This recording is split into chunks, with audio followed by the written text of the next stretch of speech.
नमस्कार दोस्तों, आज आपके लिए लेकर आया हूँ जयशंकर प्रसाद जी द्वारा लिखित कहानी खंडहर की लिपि।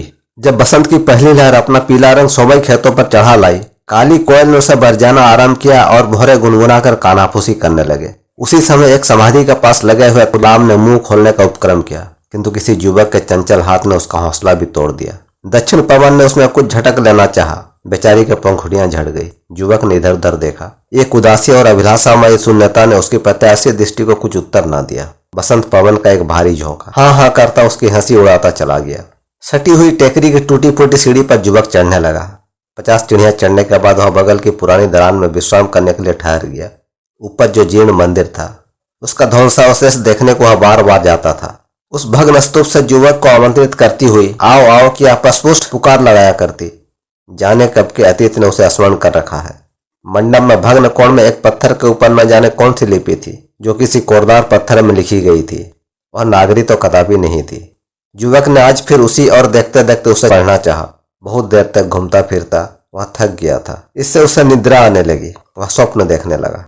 कमलों का कमनीय विकास झील की शोभा को द्विगुणित कर रहा है। उसके अमोद के साथ वीणा की झंकार झील के स्पर्श को शीतल और सुरभित पवन में भर रही थी। सुधु पत्तीचे में एक सहस्त्र दल स्वर्ण कमल अपनी शेष स्वर्ण किरण किसी मोड़ाल पर व्याम निधि में खिल रहा है। वह लज्जित होना चाहता है। वीणा के तारों पर उसकी अंतिम आह्वा की चमक पड़ रही है। एक आनंदपूर्ण विषाद से युवक अपनी चंचल अंगुलियों को नचा रहा है। एक दासी स्वर्ण पात्र में केसर, अगरू, चंदन मिश्रित अंगराग और नम मल्लिका की माला कई तांबुल लिए हुए आई। प्रणाम करके उसने कहा, महाषष्ठी धनमंत्री की कन्या ने श्रीमान के लिए उपहार भेजकर प्रार्थना की है कि आज की उद्यान गोष्ठी में आप अवश्य पधारने की कृपा करें।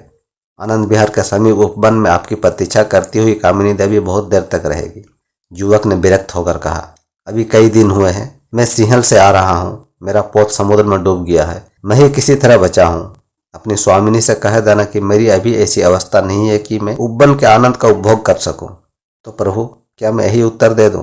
दासी ने कहा, हाँ, और यह भी कह देना कि तुम सभी की अविश्वसनीय स्त्रियों से मैं और भी दूर भागना चाहता हूँ, जो प्रलय के समुद्र की प्रचंड आंधी में एक जर्जर पोत से भी दुर्बल और उस डुबा देने वाली लहर से भी भयानक है। युवक ने अपनी वीणा संवारते हुए कहा, वह उस उपवन में कभी की जा चुकी है और हमसे यह भी कहा है कि यदि गोष्ठी में न आना चाहे तो स्तूप की सीढ़ी के विश्राम मंडप में मुझसे एक बार अवश्य मिल ले। मैं निर्दोष हूँ, दासी ने सविनय कहा। युवक ने रोष भरी दृष्टि से देखा। दासी प्रणाम करके चली गई। सामने का एक कमल संध्या के प्रभाव में कुम्हला रहा था।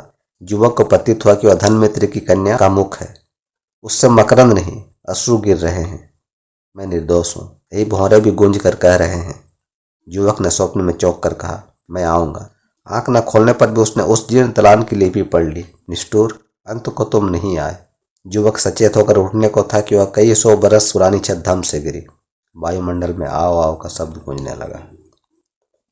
दोस्तों, अगर आपको यह कहानी अच्छी लगी हो तो लाइक, शेयर और कमेंट कीजिएगा और आगे भी इसी तरह की ढेर सारी वीडियो देखने के लिए चैनल को सब्सक्राइब जरूर कीजिएगा।